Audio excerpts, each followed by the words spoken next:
Mumpung market lagi merah, jadi saya akan sharingkan kepada Anda suatu cara untuk Anda bisa menangkap pisau jatuh dengan cara yang lebih bijaksana. Namun, sekali lagi, ini saya tidak mengajarkan Anda untuk melakukan sebuah cara yang beresiko tinggi. Tinggi. Tidak. Saya hanya memperlihatkan, ya, kembali lagi, semua resiko di tangan masing-masing. Ya, saya perlihatkan saja sebuah pola pikir atau sudut pandang cara melakukan trading ya dengan menangkap pisau jatuh yang mana pisau jatuhnya ini tidak dalam posisi sedang menghujam ke bawah. Anda tangkap itu kan bisa berdarah ya. Jadi di sini Anda paling tidak sudah punya suatu perkiraan, oh ini kayaknya menghujamnya ini sudah agak tergeletak di tanah pisaunya. Jadi tinggal saya pungut. Kalaupun ternyata perkiraannya salah, maka lukanya itu hanya luka goresan. Tidak luka-luka sampai harus dijahit 50 jahitan gitu ya. Babak belur tidak. Ya. Oke. Saya akan menggunakan contoh pada satu emiten yang betul-betul dicintai oleh banyak retail yang ada di Indonesia ini, yaitu BBRI. Ya, kalau kita bicara BBRI, maka banyak yang suka, terbukti jumlah pemegang saham BBRI dalam 1 tahun terakhir itu meningkat sangat drastis ya, sangat drastis. Itu artinya cinta terhadap produk-produk dalam negeri itu ada bagi masyarakat Indonesia karena terbukti bahwa semakin banyak orang yang menyukai saham.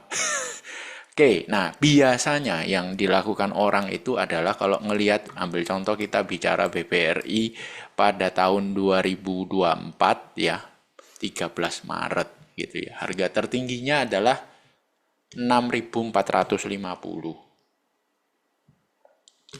Biasanya orang kalau ngelihat, wah kalau sudah diskon 10%, menarik nih, ya kan? Terus dia beli. Dia beli all in. Nah, itu masalah, ya kan? Kita sama-sama tahu kalau all in ini suatu ketololan yang hakiki, ya. Kalau sekali beli all in itu suatu ketololan yang hakiki. Di dunia trading ini itu tandanya kalau orang beli all in, maka itu tidak mengukur resiko.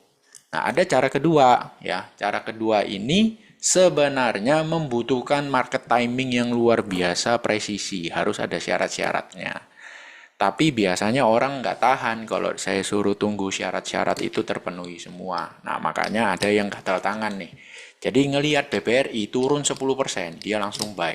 Tidak all in, tidak. Wah, ini agak bijaksana ya. Dia tidak beli all in. Ya bertahap. Nanti turun 10% lagi, dia beli lagi. Turun 10% lagi, dia beli lagi. Turun 10% lagi, dia beli lagi. Dari sini Anda melihat konsepnya itu sudah cukup, ibaratnya bisa dianggap, oh ini bijaksana orang ini. Ya kan, dia tidak all in, belinya bertahap, turunnya tunggu 10%, big cap turun 10% itu banyak. Ya kan, jadi wah ini kelihatannya sudah cukup bijaksana. Ya kan, tapi sampai kapan? Kalau misalnya kita menyiapkan dananya sampai berapa kali, sampai 6-7 kali, itu kan, oh masa iya Pak turunnya sampai segitu? Ya kan, kalaupun turunnya sampai segitu berarti marketnya kita crash ini Pak. Nah, kurang bijaksana kalau kita sampai 6-7 kali beli Pak. Kan mengharapkan 50-60% dia drop. Ya, 50-60% ditambah diskon awal pertama berarti 70% Pak. Itu kok rasanya nggak masuk akal ya. Dan lagi belinya nanti terlalu sedikit jadinya. Nah, biasanya saya kalau ngelipat di timing yang tepat, itu saya persiapkan 4 kali ngelipat. Nah, Anda tahu yang namanya martingale, Anda coba cari di Google martingale itu apa. Itu biasanya oleh para pemain-pemain judai, ya gitu ya. Itu namanya ngelipat, jadi 100.000 ya. Kalah. Berikutnya taruh 200.000. Supaya kalau yang kedua ini menang, maka menutup kekalahan yang pertama 100.000 dan masih ada lebih 100.000, ya kan? Seperti itu. Nah, tapi kalau di saham itu nggak perlu 1, 2 gitu ya. Kalau 2 lepas 4 gitu ya. Nggak perlu. Kalau di saham bisa 1, 1, 2, 4. Nah, kalkulasinya seperti ini. Anggaplah punya dana 1 miliar. Kalau kita mau ngelipat 1, 1, 2, 4, itu berarti totalnya adalah 1 tambah 1, 2, 2 tambah 2, 4, 4 tambah 4, 8. Ya kan? Ibaratnya gini. 1, 1, 2, 4. Jadi pembelian pertama adalah 10%, pembelian kedua 10% dari total modal, pembelian ketiga 20% dari total modal, pembelian keempat 40% dari total modal. Misalnya begitu, ya kan? Tapi kalau misalnya kalau mau dibikin begini, 1/10 dari total modal pembelian pertama, pembelian kedua adalah 1/10 lagi dari total modal, ya kan? Itu bisa seperti itu. Tapi kalau saya ini 1, 1, 2, 4 kalau dijumlah totalnya adalah 8, ya. Totalnya 8. Maka contoh di sini duit 1 miliar saya akan bagi 8. 1 miliar kalau dibagi 8 itu sama dengan 125 juta. Ya, 1 miliar dibagi 8 sama dengan 125 juta. Maka ketika dari harga 6.450 saya akan beli pertama kali ketika sudah diskon 10%. Diskon 10% dari 6.450 maka harganya adalah di 5.800. Ketika harganya 5.800 saya akan beli 125 juta. Ya.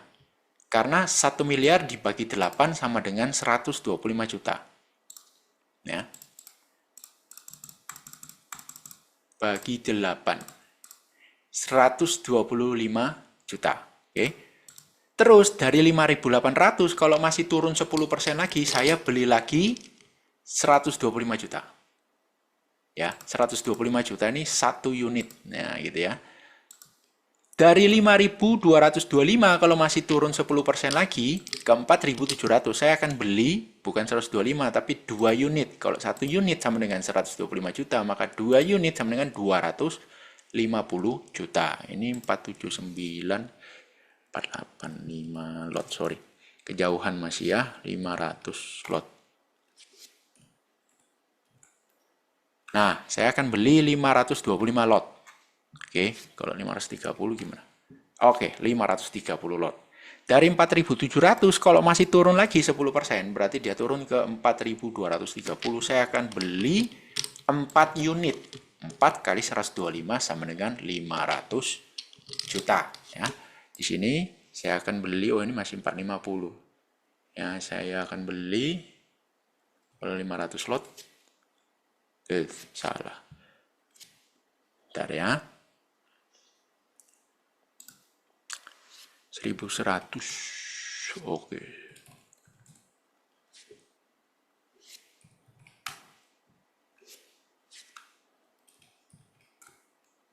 Nah, anggaplah seperti ini ya, 1.170 lot.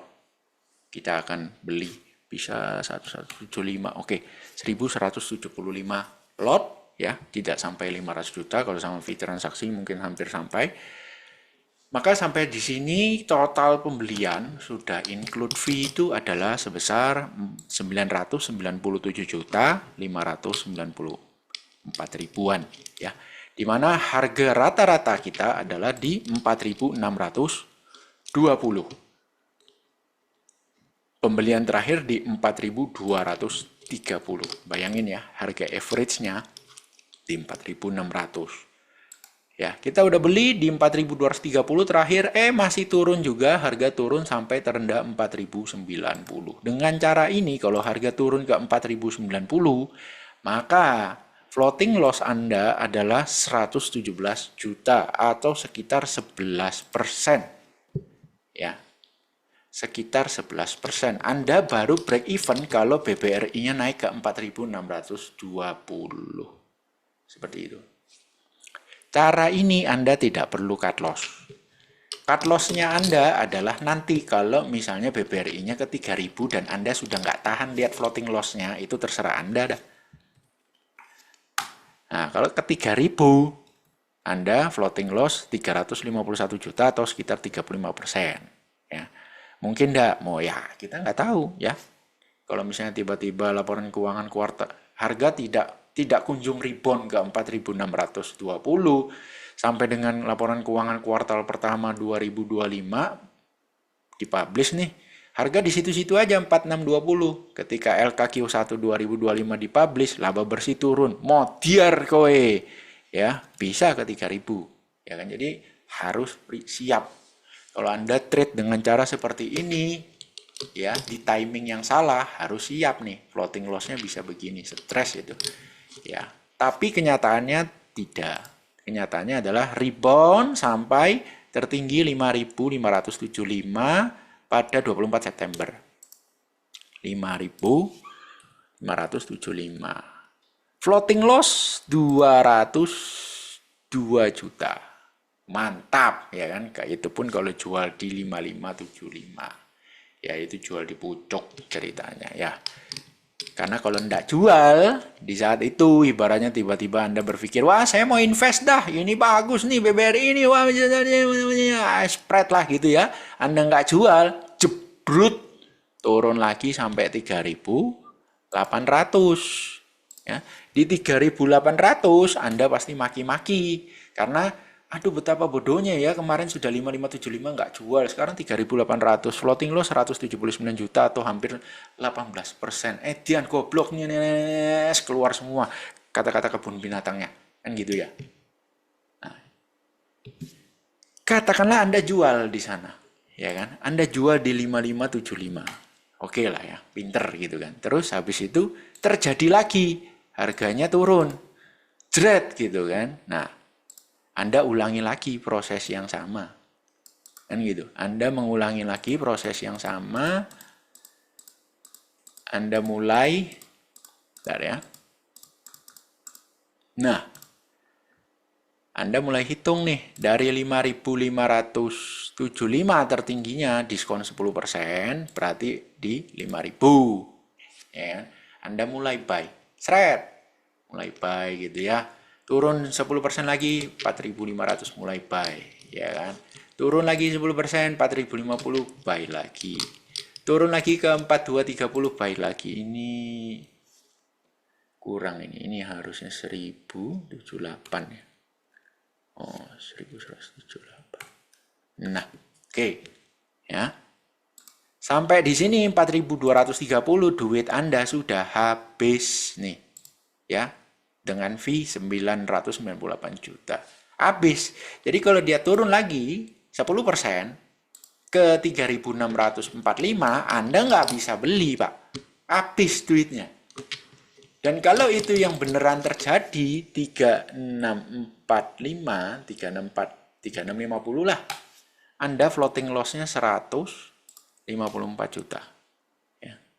154 juta Anda masih mungkin bisa berdalih, kan masih ada profit yang di sini Pak, karena kan di sini tadi 200 juta yang pertama, kalau ini kita cut loss di 3650 kan kita masih cuan Pak. Iya betul masih cuan, tapi Anda membutuhkan, Anda masih cuan sekitar 50-an juta, tapi untuk cuan 50 juta Anda memerlukan effort pembelian sebesar 2 miliar, 2 kali lipat modal Anda ya. Terus Anda juga harus mengalami floating loss sampai ratusan juta, sampai puluhan persen, belasan persen. Sorry. Saya nggak tahu ya, bagi banyak orang mungkin, ya itu mah kecil Pak, floating loss 10%, 15% Pak, kita mah lebih, ya kan? Kita mah lebih Pak, floating loss 30% dari equity, itu mah pernah ngalamin. Oke. Dan sampai sekarang masih ngalamin. Oke. Ya kan?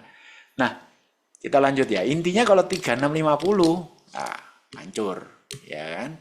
Anda nggak bisa beli, duit habis. Pak, pakai margin Pak, lu gila aja, yang bener aja. Ini aja udah pakai steroid, terus Anda tambahin lagi steroid, bunuh diri serius. Ya, bagaimana kalau ini kejadiannya kayak INTP, harga terus turun, gudang garam terus turun, Unilever turun terus, seperti itu, semen Gresik turun terus. Ya, ada ribon-ribonnya. Makanya cara seperti ini paling tidak Anda lakukan kepada emiten yang laba bersihnya masih tumbuh. Ya, kalau laba bersihnya tidak tumbuh, jangan. Ya, kalau laba bersihnya tumbuh seperti BBRI itu masih ada harapan, masih ada alasan ya, paling tidak penghiburan bahwa oh dia harus rebound lah, wong laba bersih masih tumbuh kok, gitu ya. Nah, ada nggak cara lain yang tidak perlu effort sebesar ini, ya kan? Dimana harus floating loss belasan persen, kemudian resikonya besar, ya toh. Belum lagi kalau harga lanjut turun, ini kan 4 kali Pak, 4 kali beli. Bagaimana kalau harus sampai 5 kali beli, ya kan? Kita nggak ada duit nih, gimana? Nah, ada nggak cara lain yang nggak usah seboros ini gitu loh, dan resikonya sebesar ini? Ada, jawabannya ada. Ya, Anda cukup tahu yang namanya perubahan perilaku dari sebuah emiten. Nah, saya contohkan di sini. Kita bicara pada BBRI dulu ya. Kita sampai di 3 April 2024. Nah, ini kan harga turun ya. 3 April 2024 BBRI harga turun. Saya akan mulai melirik BBRI. Nah, itu turun lagi. Kalau contoh ya di 3 April 2024. Ceritanya besok belum terjadi nih. Saya akan mulai melirik BBRI apabila harga low tanggal 3 April 2024 yaitu 5.525 itu dalam 10 hari ke depan tidak dijebol. Dalam 10 hari ke depan tidak dijebol. Ya, kenyataannya adalah baru 1-2 hari ketiga dijebol, ya. Dia membentuk harga low yang baru yaitu 5.350. Jadi, ya, saya tidak akan lirik. Berarti acuannya berubah karena ada harga low yang baru lagi nih, yaitu 5.350. Saya menantikan 10 hari ke depan, jangan sampai ada harga low baru. Ternyata besoknya dijebol lagi nih, bikin low baru lagi 17 April, ya kan? Saya akan menunggu sampai 10 hari beruntun. Nah, itu low baru lagi, low baru lagi. Nah, 1, 2, low baru lagi, low baru. 1, 2, 3, 4, low baru lagi, ya kan? Males gitu ya. Saya tunggu sampai 10. Nah, ini sudah 4, 5, 6, 7, 8, low baru lagi, ya kan? Males gitu kan. 2, 3, 4, 5, 6, 7, 8, 9, 10. Sampai di sini coba kita lihat, hitung baik-baik ya. Ini low 4310 di tanggal 30 Mei 2024. Ya, 30 Mei 2024. 4.310. Ini berapa low-nya? Oh, 4.300. Jebol, Pak. Kan 1, 2, 3, 4, 5, 6, 7, 8, 9, 10. Iya, jebol di hari ke-10. Males, ya kan? Restart lagi, ya. Jebol lagi. 1, 2, 3, 4, 5, 6, 7, 8, 9, 10. Stop. Sudah 10 hari beruntun, tidak membuat low yang baru. Baru saya mau ngelirik, Pak. Saya akan ngelirik di sini. Ya kan? Nah, belinya di mana, Pak? Stop loss-nya di mana, Pak? Kan gitu. Stop loss udah jelas yang ini, Pak. Low tanggal 19 Juni 2024 karena itu harga terendahnya. Ya kan, dalam beberapa bulan terakhir, yaitu di harga 4.090. Stop loss-nya berarti di 4.080. Jadi kalau dia sentuh 4.080, sell gitu ya. Itu stop loss.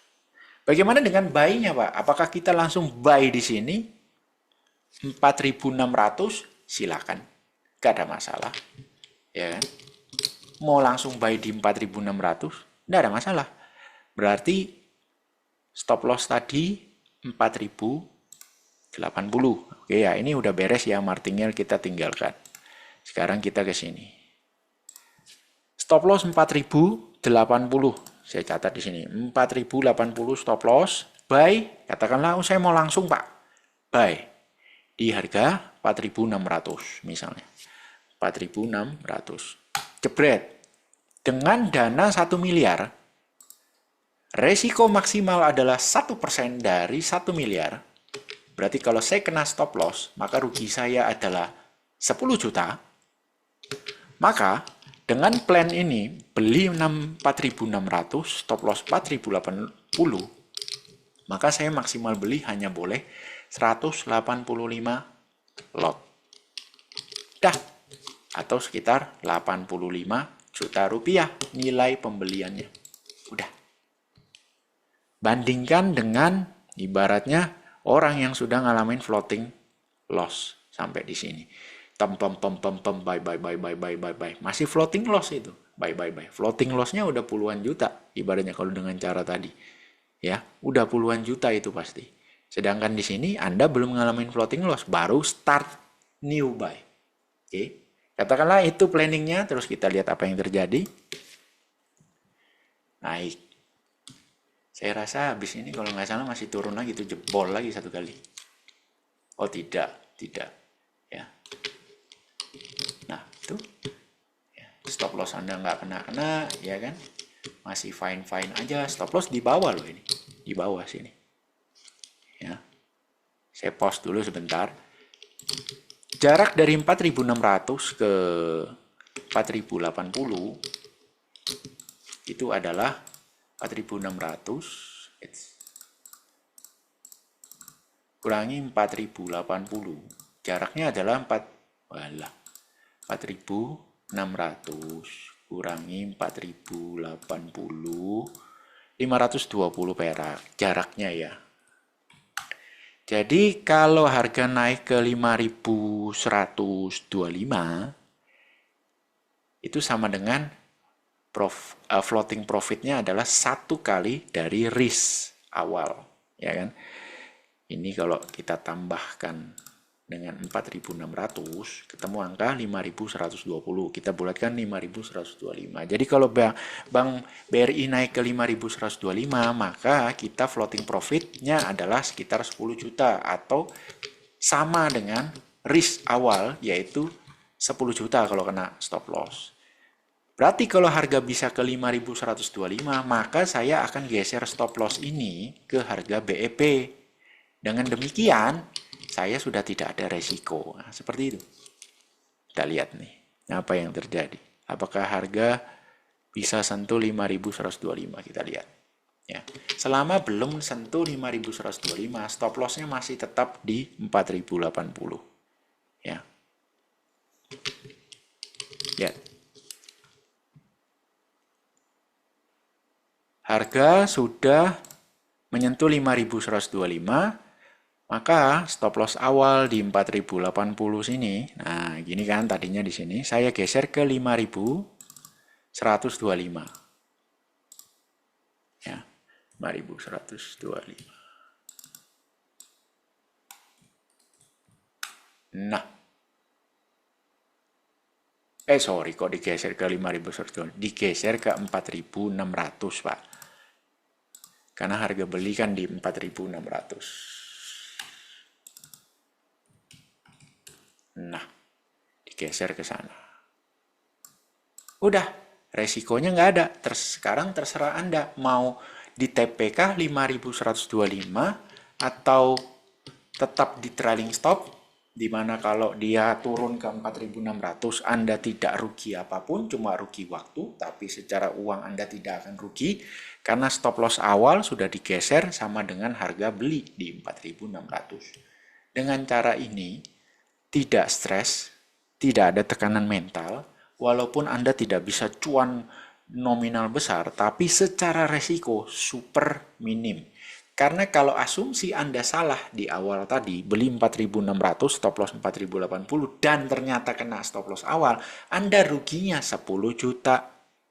Yang mana itu 1% dari modal total 1 miliar. Itu loh. Anda tidak akan stres. Ya. Kita lanjut terus. Saya lupa itu. Itu pada saat itu. Yes. Pada saat itu Bank Mandiri naik sampai 5.575. Jadi artinya lumayan ya. Bisa ada 15 sampai 17 juta floating profit lah. Ya. 5575 coba kita lihat. Kalau 5575, maka floating profit 17,5 juta. Resiko 10 juta, floating profitnya bisa mencapai 17,5 juta. Anda tidak mengalami floating loss ratusan juta, ya kan? Maksimal Anda rugi 1%, terus Anda bisa beli ibaratnya dekat-dekat dengan harga bottom. Sampai di sini terserah Anda mau modifikasi ini seperti apa. Yang jelas ini adalah suatu konsep saja di mana Anda bisa menerka-nerka terjadinya perubahan perilaku, di mana perilaku yang tadinya itu selalu bikin low baru, bikin low baru, bikin low baru, bikin low baru, bikin low baru, bikin low baru terus. Perubahan perilakunya adalah ketika dia 10 hari beruntun tidak membuat low baru. Disitulah namanya terjadi suatu perubahan. Ya, sekarang contoh satu kali lagi yang terkini ya. Yang terkini ini,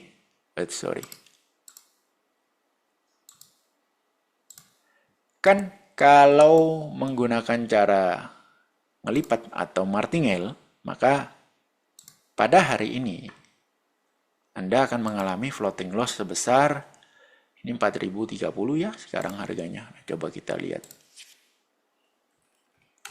Floating loss-nya 66 juta floating loss ya.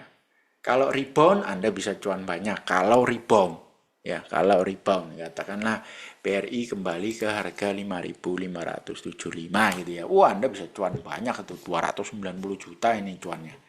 Kan gitu, kalau rebound. Kalau itu.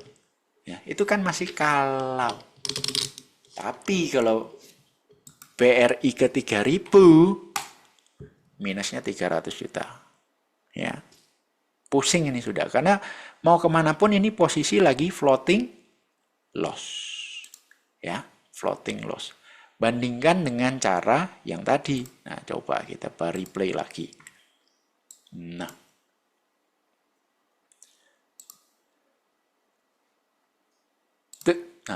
oke, ini saya perbesar dulu biar enak lihatnya. Hari pertama, hari kedua, hari ketiga, 4, 5, 6, 7, 8, 9, 10. Stop. Stop loss-nya adalah yang terendah ini di 8 Oktober 2024, yaitu 4760 minus 1 tick 4750. Ya. 4750.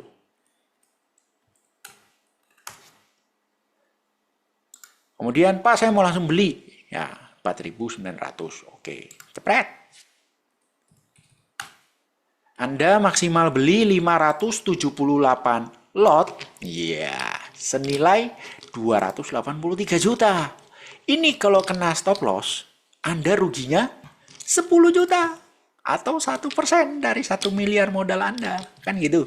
Tapi belinya, ya lihat ya, bisa lebih banyak daripada contoh sebelumnya. Karena jaraknya tidak selebar yang sebelumnya. Contoh sebelumnya itu jarak dari harga buy ke stop loss 11,3%. Contoh yang kedua ini hanya 3%.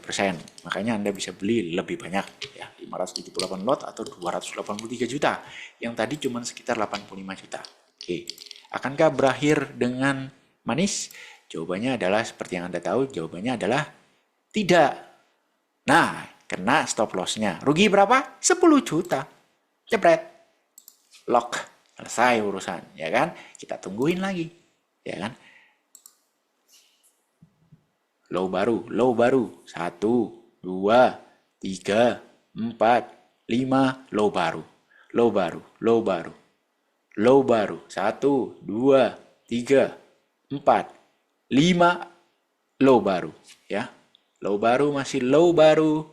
1, 2, 3, 4, 5, low baru lagi ya.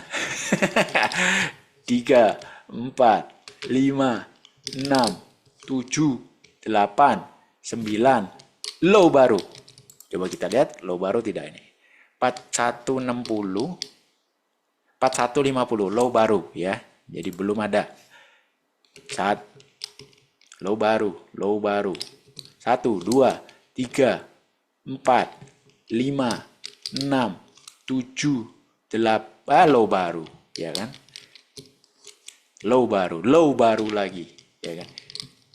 Ini sampai di sini tuh nggak ada beli lagi, Pak. Jadi dari terakhir kita kena cut loss itu di 28 Oktober sampai dengan 20 Januari, nonton doang. Ibarat kita ngitungin, ayo dong 10 hari berturut-turut nggak bikin low baru. Nggak bisa.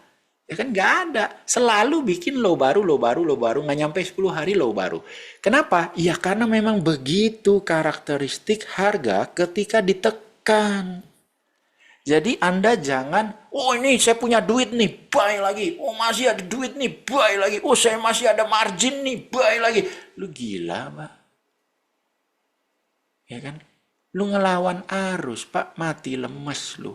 Jangan dilawan arusnya. Ya. Lu buy, average down terus. Modiar. Kalau pakai cara yang ini, baru modar satu kali dan itu pun lossnya 1% dari total modal. Kecil banget. Ibaratnya geli-geli doang. Ya kan? Masih bisa tersenyum lebar. Tapi kalau Anda udah average down.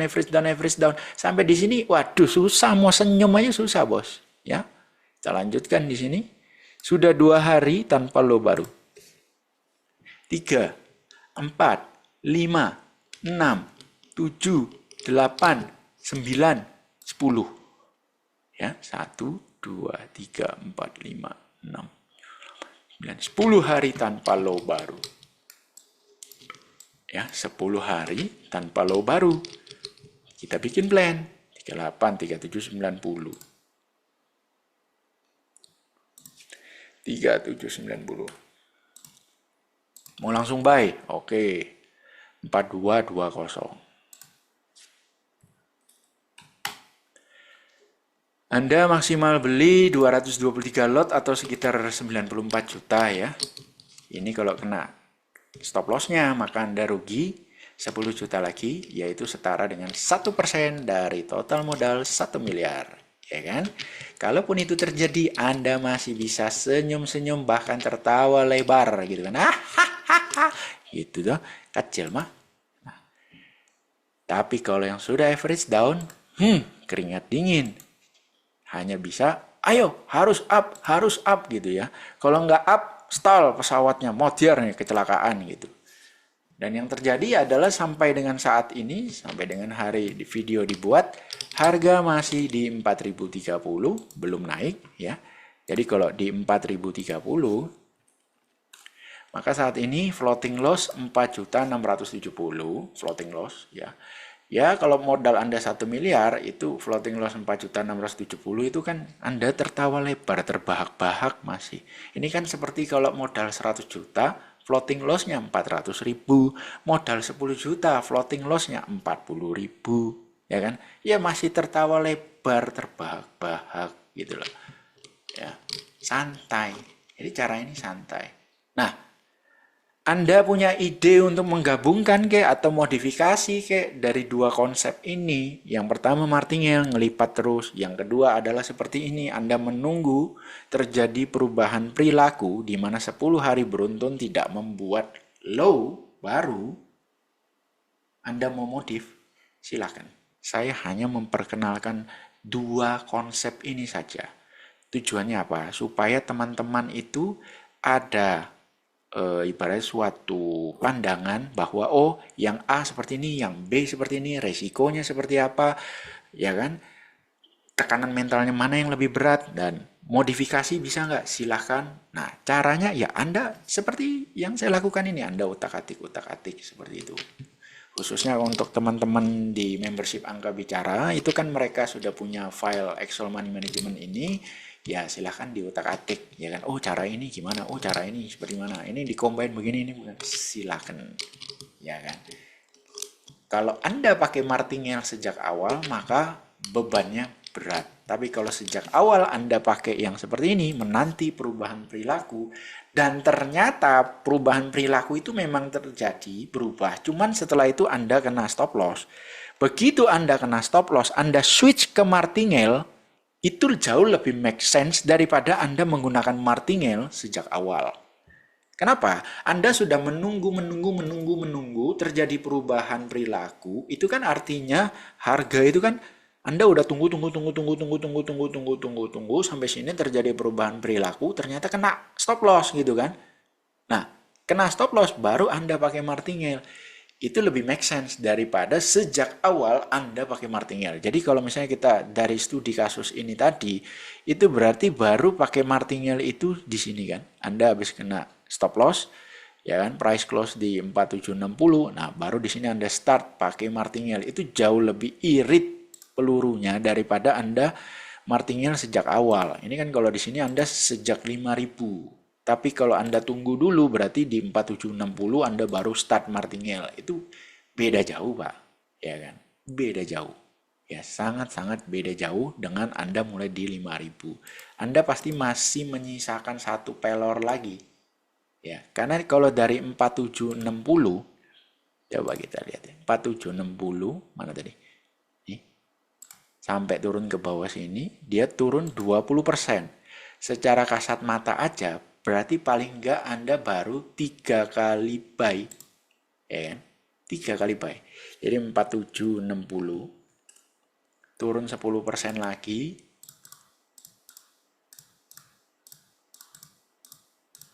4280 lah ya. 4280. Nah, baru buy lagi. 4280 turun 10% lagi. 3852. 3850 wis. Ya. Dapat nggak 3850? Dapat, karena harga terendahnya kan ada di 3800. Ya kan? Berarti 3850 Anda dapat. Nah, Anda masih menyisakan satu celengan terakhir nih kalau dia turun. Nah, coba kita lihat kalau ini. Nah, pakai cara begini. Ini. Berarti ini belinya katakanlah 260 lot. Ya, sekitar itu. Ini 270 lot. Oh. Terus di sini berarti 250 juta, 635 lot. Oke. Anda baru beli sekitar 493 juta, ya baru kepakai separuh modal Anda. Average-nya di 4162, ketika harganya di 38. Anda floating loss-nya baru 44 juta, ya kan? Kemudian ini turun di bawah 38 lagi, baru Anda buy lagi. Jadi artinya Anda masih punya peluru satu kali. Anda masih punya peluru dan Anda kalau turun ke 3460 atau 3470, Anda masih bisa buy lagi. Dan ternyata dia mantul rebound sampai 4380. Apa yang terjadi ketika dia 4380? Anda profit. Ya. Jelas berbeda dengan kalau Anda sudah start martingale sejak harga 5000. Ya. Jadi Anda irit satu tembakan. Seperti itu. Itu ide dari saya mengcombine dua cara ini. Tapi kalau Anda punya konsep yang lebih canggih lagi, silakan. Yang jelas pesan dari saya adalah saham downtrend, mau laba bersihnya tumbuh atau enggak, itu resikonya tinggi untuk ditradingkan. Anda harus fokus kepada yang namanya mengelola resiko. Ya. Bukan fokus dengan nanti kalau dia rebound kita bisa cuan segini. Itu goblok. Ya, itu goblok. Anda harus fokus mengelola resiko dengan seminim mungkin. Pikirkan cenglinya kayak apa ini caranya, resikonya kecil. Jangan sampai bego-begoan, mentang-mentang duit banyak, saya bisa selalu buy terus gitu ya. Saya akan buy terus. Itu tolol yang paling hakiki. Jadi semoga video ini bermanfaat bagi Anda. Oh ya, satu lagi. Apakah saya menggunakan cara ini? Jawabannya tidak. Karena bagi saya, mau dikombin kayak apapun, saya tetap tidak cocok dengan resiko yang ditawarkan. Makanya saya fokus saja kepada sistem trading tapak naga dan Genesis. Bagi saya, itu resikonya benar-benar terkontrol. Daripada seperti ini. Tapi kalau Anda penyuka ibaratnya hal-hal yang diskon beli ya, ini mungkin Anda perlu dengarkan dan Anda coba utak-atik resikonya seperti apa, ya kan? Paling tidak Anda tidak buta-buta buy, asal buy gitu aja. Ada tata caranya untuk mengelola resiko Anda agar tidak mati konyol. Ya. Sampai jumpa di video berikutnya.